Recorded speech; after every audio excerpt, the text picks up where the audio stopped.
Hello, I'm Marcia Weber from the Multnomah County Library, and you've tuned to Table of Contents, a series of conversations with writers, editors, and publishers from the Northwest, brought to you by MCTV and your library. Our guest today is Linda Danielson. She's the author of the City Smart Guidebook for those of you living in Portland or who may be planning to visit. Welcome, Linda. It's a pleasure to have you here today. Thank you for having me. We were talking a bit about the book before we went on the air, and I said, we'll discuss it later, but first I'd need to know a bit about you. Are you were you born and raised in Portland, or have you come to us another way? I was born and raised in Montana and went to college at Missoula and then went to Denver for quite a few years and moved to Portland in '88. In '88, so you've been here ever since. And I think sometimes it takes someone coming in to learn about the city. I know that I'm lax. I've been here for many, many years and have been going over this guidebook myself thinking, oh, someday, and yes, I've got to do this. I wonder why that is. I don't know. I think a new perspective maybe. You know, I noticed things about the city that people who've lived here a long time never noticed, you know. How did the idea for this book come about? Actually, it came about because the publisher called me and asked if I'd write it. Because I've been writing a lot for newspapers and magazines around the country, and somehow they got my name somewhere as someone who would do a good job on the book. So they called and asked if I'd write it, and I said yes. And you said yes, yeah. never knowing what you were in for. Right. How did you begin writing? You've mentioned your other articles and the things that you've done. I know that your articles appear regionally, nationally. You've done some traveling that I know about, probably more than I know about. When did you begin writing? I think I've always been a writer. You know, we writers are writers, and that's just kind of how it is. The very first time I was published was when I was 11 in my local newspaper, and it was sort of a travel article about my little hometown, which is kind of interesting. And then I went into the corporate world and did that whole routine for a long time, and finally decided 6 or 7 years ago that it was time to honor really what I wanted to do, and that was write. So I began by writing for free for local newspapers, well, free or little. A lot of people nothing. think that never happens, but it does, you know. And I also did corporate writing, marketing plans and brochures and that kind of thing to help subsidize the lack of income, I guess. And from there, it just sort of snowballed, and soon I was being published in nationally and internationally, and continued to be so. And here you are, and you're continuing with that. Back to your first written piece. Can you still remember how you felt when you saw those words in print? Do you think that sealed the deal? I was shocked. Oh, you were shocked? Yeah, I was totally shocked because it was an assignment we had to do for an English class, and then it was part of a contest by the Chamber of Commerce or something, you know. And so I just wrote my little essay and turned it in, and they announced that I was the winner, and when I saw it in the paper, I was shocked. Yeah. I mean, it wasn't anything I set out to do. And then as time went on, do you remember an initial sort of rush of wow, the first time you actually saw an article? Yeah. Which article was that? It was the very first article I had published actually in the Akron, Ohio Beacon Journal, and it was an article about Portland, and it was published on my dad's birthday, I think in 1990 maybe. I can't remember the date, but yeah, that was really fun to see that. So is that the one you have framed, or do you do that? I don't have any of them. Some people frame them. They're all in a big box. Some people wallpaper with rejection slips. I've heard. Well, that's a good idea. I keep rejection slips in a file because if I ever get discouraged, I look in that file, and with all those rejection slips, at least I know I'm working. I said before we went on the air that guidebook format is one of those things, it seems to me, that I may do in a dress shop. I will look at a garment and think, oh, I can make that. But then on closer detail, I may be looking at the seams or of the cut, and then I think, no, I can't. And it seems to me that guidebooks, tour books, these books that we carry in our bags and take for granted, that there's a lot more behind the scenes than we're ever aware of. Did you find that to be true? I really did. I got in a lot of deadline trouble because of it, because I thought, oh, I've been writing about Portland so much, and there's a chapter in the back about day trips where you can go in a day and then still come back to Portland, and I've written about all those places 100 times, and so I just thought it would be a piece of cake. I did, and I got in trouble with I mean, I met my deadline, but I spent probably the last 2 months working day and night. When you really peel back the layers and get into the research that's involved, I spent lots of hours at the Oregon Historical Society and at the library and reading other people's work and reading old articles and trying to... Had you decided on a format, or was that left up to you too? No, the publisher and I came up with that. They're doing a whole series of these books about lots of cities across the United States. Portland was the first one to come out, and then Denver, and then I don't know what they're doing.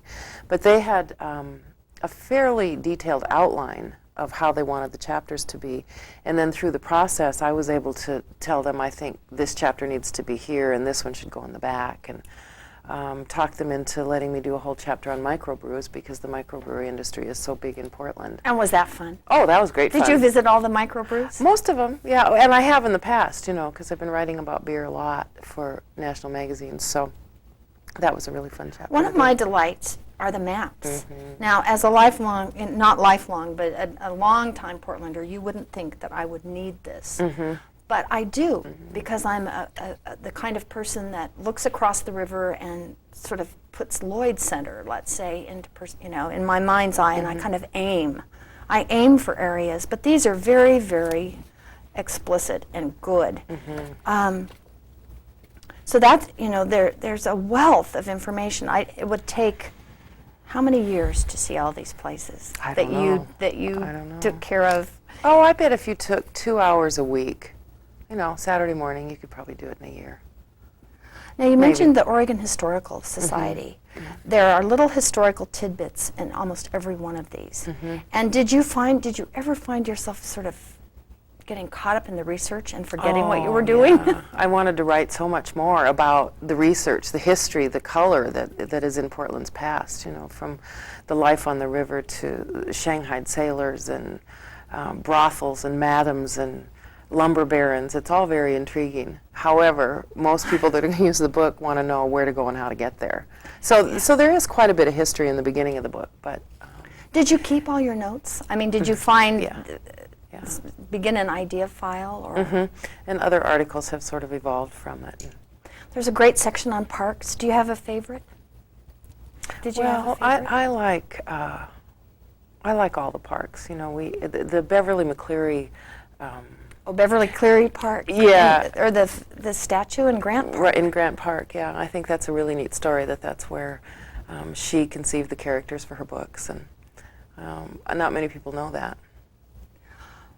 When did you decide that this book certainly had a life of its own? I mean, when did it hit you? You said you were suddenly faced with detail trouble. It amuses me. It's almost as if we say, well, characters have a life of their own, but it seems that this book had a life of its own too.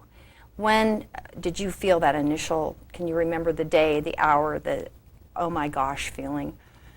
Actually, it was when I was writing the introduction, and I started to write the introduction first, thinking that that's the logical way to go about this, and then I realized I can't write the introduction until I've written what I'm writing, and then I went back and wrote the introduction. So when I was writing the introduction to get started, I realized that the book wanted to tell its own story first, and then I could tell the story of the story in the beginning. The trivia.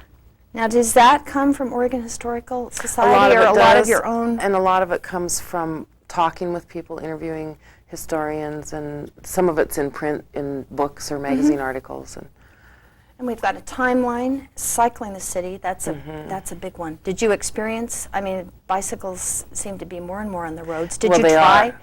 Did you experience this? True confession, I'm not a bicyclist, but I had my friend Joe Osgarden, who writes for Bicycling Magazine all the time and is an avid bicycle enthusiast, help me with that chapter, and she actually wrote a piece in there about bicycling in Oregon, and in Portland specifically. Portland's been named one of the most bicycle-friendly cities in the United States, so it was important that it was in there even though I don't do it. Here we have the Portland International Airport, and this seems to be one of the mercurial aspects of guidebooks, is that as you're writing it, as this was being put to the page, they must have been ripping something down out there. Did you just have to try and put that out of your mind? Actually, they hadn't started the ripping part when I was writing the book. And now I look at the airport and I think, I hope people can find their way around, you know. I mean, but that's the thing with guidebooks. Things change, you know. A couple of the businesses I wrote about are gone, and some of the restaurants have changed locations, and you just have to write the way that it is at the time you're writing the book. Was that at all disturbing to know that this might be happening, or did you have a way of just saying, no, I can't think about this? With the airport in specific? Well, the airport, the restaurants, I mean, just knowing that you were writing about something that could change. You have to be careful with it, I think. I mean, if you know something's going to disappear in 6 months, you're probably not going to include it. But in the case of the airport's still going to be there. It's a mess, Yes, but it's still going to be there. it's not going Yeah, anywhere. Yeah. So was that then one of the questions that you had to ask people? If if this appears, will it still be here in 6 months? No, Or did you just No, I just... did your own research and used your own good judgment about that? I'm thinking we've got hotels, the Greater Portland area map, also a good one, and all in this comfortable format. What is the best way, do you think, to use this book? Well, it depends on your purpose. The book's really designed for people who are traveling here for the first time or for people who are relocating. So I think the first thing I would do is look at the layout of the city and learn to understand that we're a 4-section city. Actually, we're 5 if you consider North Portland, but I just put that in Northeast because it's easier to do it. It's easier to understand that way. And then maybe pick out an area of town that you want to explore. If your hotel is in Southwest, you might want to go on a walking tour around that particular part of town. And the book's organized so that you can just pick up and go in the Southwest. Now, I said that my sons use this in concert with their entertainment books, and I think that's another way of doing it. But it is divided. It is divided by area, and the areas change too. I'm looking at Pioneer Square. The Fox Theater block has just gone down. Oh, I know. So there will be changes. Now, do you work on updating this? Is it up to you to update it? Yeah, it will be. And I'm not sure. I think that's about a year from now that it's going to be updated. So there'll be a whole lot of change between now and the time the updated version comes out.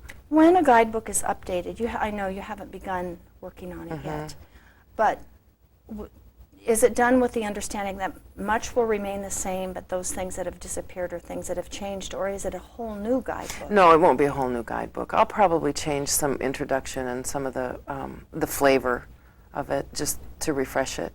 But then I'll go back and do research on what's no longer here or what's coming or what has come since I wrote the book. And you know about deadlines this time? I learned my lesson. Are there things that, when you look at this and with an eye toward the future, that you think, I will include this? Are you keeping a file? Are you seeing the city differently having done this? Not really. Not really. I mean, I make a note of a new building or a new business or maybe a new story that about somebody that has just moved to town. Or I think maybe I would include more about the music industry next time and the festivals and the musicians and that kind of thing, because that's part of the heartbeat of Portland, I think. Yeah, so that we can look for that. Anything else that might change? You've got the bite, which is I love the trivia things. I'm a real trivia buff, so I find myself going through this. Well, I think when I was doing the research for the book and learning about some of the old buildings, like the Mission Theater, for instance, used to be the Swedish Evangelical Tabernacle. And then it was a union hall after that, and now it's a theater where you can go drink beer and eat pizza and watch great movies. I would like to expand a little bit on some of the fascinating history that our buildings have. Portland has more cast iron buildings than any other city west of the Mississippi, and the only other city in the United States that has more is Soho in New York. Our terracotta district is just full of very wonderful, rich history, and I'd like to probably spend some more time building by building talking about what's there. And sounds like another guidebook, the cast iron district, the terracotta district, or are they by districts, or would we find out? They're in here, but not in as great a detail as I would like to. So you could create all sorts of tours using this too. Art tours, we have art galleries, including Hippo Hardware. Well, I think just before that, Hippo which is Hardware is a gallery in itself. It's a museum and it's a hardware store. It is. It's really something. And I don't think a visit to Portland is complete unless you go to Hippo Hardware. Of the day trips, which is your favorite? Well, I have a real. Well, I talked about the Columbia Gorge. I talked about Cannon Beach and Astoria. Mount Hood. I would have to say Astoria for me, for a day trip. Just if you leave early in the morning and come back late at night, it's a wonderful way to spend the day. Drive up Highway 30 along against the Columbia River, that beautiful backdrop, and then you get into Astoria, which is a very ethnic, working, waterfront, small Oregon town. It still maintains the working class flavor, but there is fine dining and fabulous bed and breakfasts and history and there's walking tours there too. The River with No Shore. I like that title. That's an Indian saying when Sacagawea, I think it was her people knew that somewhere on the further west was a river with no shore, and when she got there she made note to be sure to tell them that they were right. Now we're in the last waning days of August with this program, and what would you suggest that people, if you could do anything at all in August? In August? Almost harvest season, not quite. What would that be? Well, there are three things actually that come to mind. The Mount Hood Festival of Jazz is August, and that's always a fabulous one. I think it's August, isn't it? Yeah. And there's an African arts and crafts and food festival called Homawa Festival for the African Arts in Washington Park, and that's a wonderful festival, very colorful and lively. And then also the Bite, which is sort of the end of summer extravaganza in more than one way. In Waterfront Park, with lots of food and lots of music and lots of people, and I think those are probably three of the highlights. But also just sitting in the park at twilight in Portland with that velvety air and that almost autumn sky. It's a wonderful time of year to be here. Your favorite time of year, or do you have other favorites? No, it is probably August, Is September. Yeah. Antiques. I don't want to leave anything out so that people get a feel for what all that's in here. You had the antiques, the Hawthorne District, the Selwood District. I'm amazed at how much they've put in this little thin book, that you've actually managed to put all this information in something that can fit in a bag or a purse, glove, the glove compartment. Is that what they still call them? It's 56,000 words. 50? Were you counting? I had to. Part of my contract was how many words it was going to be. Wow. Which was very interesting. So did you find yourself going 56, 57, no, 58? No, 59? I did a tally at the end. I didn't keep track as I went through. I wondered, no, or you're not one who panics when they say this is the word limit? You don't find yourself doing the word count and going, I only have so many left? No, I just thought it was interesting that it had a range. I had an assignment with a range of words that needed to be between X amount and X amount. I forget what those were, but it came out to 56,000, which was fine. Once you had done this, did you find, you talked about the amount of words, but did you find that you had to do cutting, or did you have to add? No, I had to cut. A There's lot? so much to write about. I would say every chapter had cuts in it. The content is there. Everything is still included. I didn't have to cut things. I had to cut maybe some description or maybe some history, maybe a bit of the personality. Yeah. And it's hard to let the personality go. I know. Was that the hardest part? Yeah, that was the hardest part for me. To just make it straightforward guidebook format? And some of it is, but I think with this publisher, they did give me quite a bit of creative license in writing about, for instance, the neighborhoods. I loved doing that research about Mount Tabor or Ladd's Addition or Eastmoreland, and learning about the different neighborhoods and the style of architecture and who started it and where did they come from and why were they here. And so I took probably more space writing that kind of stuff than they would have liked, and maybe a little bit less about some other things. But it adds to the book. I You think so. it gives it a flavor. And I think those are things that people find interesting. I don't think you can tell Portland's story without flavor. Yeah. It's a spicy city. You just can't. It's a spicy city. That's a good way to say it. Linda, what's the best thing about being a writer? For me, I do a lot of other kinds of work as well, articles and magazine things, as I mentioned. And I think for me, it's the people that I get to meet, and the fact that if I have an assignment with a magazine or a newspaper, especially doing a human interest or profile story, it's very interesting the kinds of stories you can get people to tell you just because you're a writer. And it gives me license to ask the questions that probably you wouldn't just ask somebody on the street. I get to ask them those questions. And normally they answer and are very happy to. And it's infinitely interesting to learn about other people's lives. Do you? I know that people often say it's the old sort of bugaboo question to writers. Where do you get your ideas? It seems to me that you have a city full of ideas, and maybe there's so many ideas. Do you find yourself having to pick and choose? Well, sometimes I pray for no more ideas. Oh, do you? Because the file gets full and the deadlines creep up. And if you have really good ideas, you can sell them. And then pretty soon you've got 5 deadlines in a row. And so please, no more ideas right now. I get ideas just from waking up in the morning and meeting people or going for a walk. I think every situation you're in has 4 or 5 different stories to it.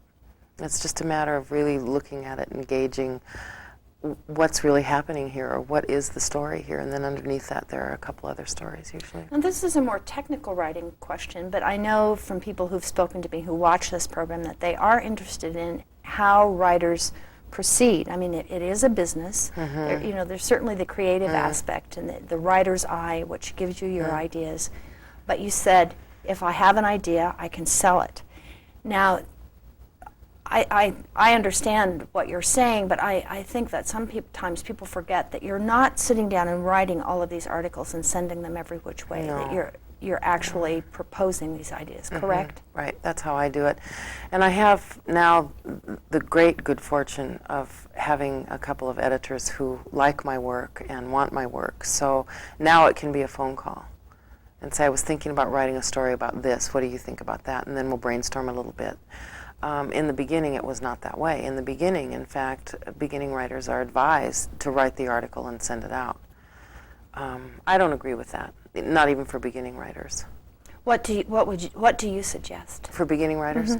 That the first thing they have to do is really study the market. They have to study the magazine they want to write for or the newspaper they want to write for, and start on a local basis, get some clips, and then write a really good query letter with your idea and some attached clips.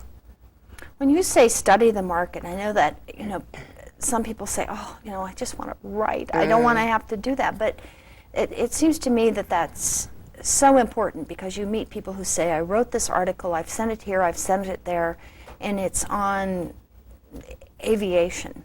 Yet they're sending it to Harper's or Atlantic Monthly. And it may be a creative piece on aviation. And you suddenly know where the problem is, that market study must be done. Do you have ways that you advise people to do that?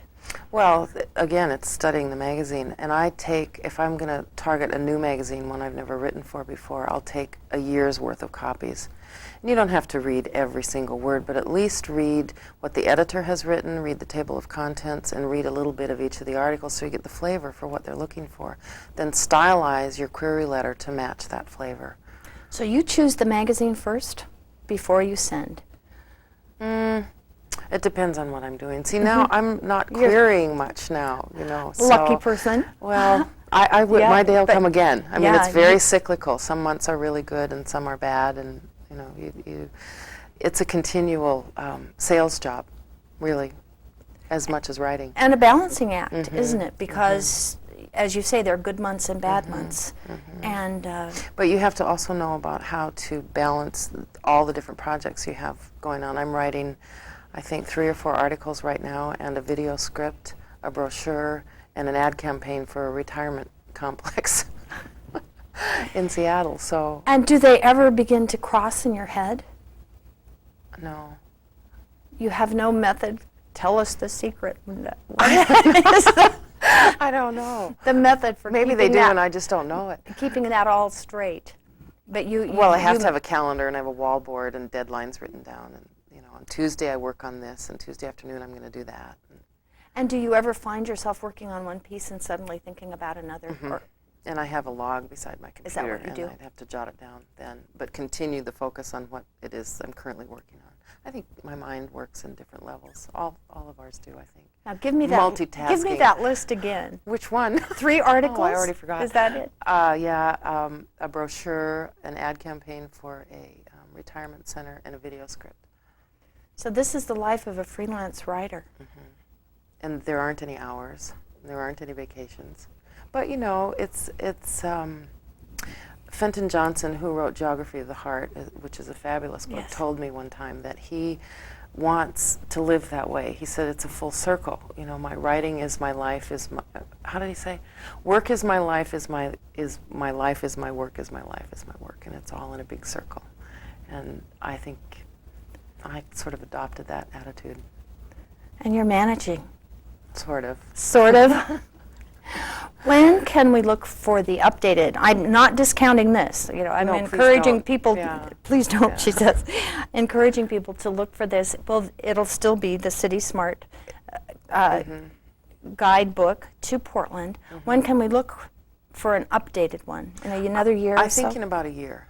Yeah, I don't remember. I have to go back and look at my contract and find out what my deadline for that is. But it's about a year from now. And for byline watchers, my understanding is your byline has changed. Yes, it has. My new byline will be Linda Nygaard, which is Nygaard. So Back to the roots. back to the roots. Mm-hmm. Wow. And what's any other books in the offing? After the script, after the brochures, after the Well, ads? I'm working on a novel, and I'm well into it at this point. So, And so we can watch well, for I that. don't know. We'll see. We'll You know, see. isn't everyone working on a novel? Is it titled Yeah, it's called In Midstream. In Midstream? But you're not talking about That's it, I right. can I tell. was going to say we're not going to talk about that. That's another, it seems to be another rule. If I talk it, I don't write it. Mm-hmm. Are you one of those? Mm-hmm. Look at the tight mouth. She's not talking, so we'll look for that and hope Sorry. that it'll be under the same title. Anything else you want to say about this book that you've never been asked? No, not that I've never been asked, but I think local people can learn so much about their city if they'll just take time to look. There are incredible little gardens that are hidden away over by Lloyd Center that you don't even know about. The Oregon Garden, for instance. There are statues and sculptures that people don't know about, and it's in the book. There are also some wonderful walking tours led by some pretty incredible historians around town, and I think people should just look into the flavor of the city, into the history. We've given that teaser, especially about the gardens. I'm going, I don't think I know about the Oregon Garden. So I encourage our watchers to look for this Yeah. book, the City Smart Guidebook to Portland, and enjoy. And thank you very much for Thank being you, here. Marcia. It was fun.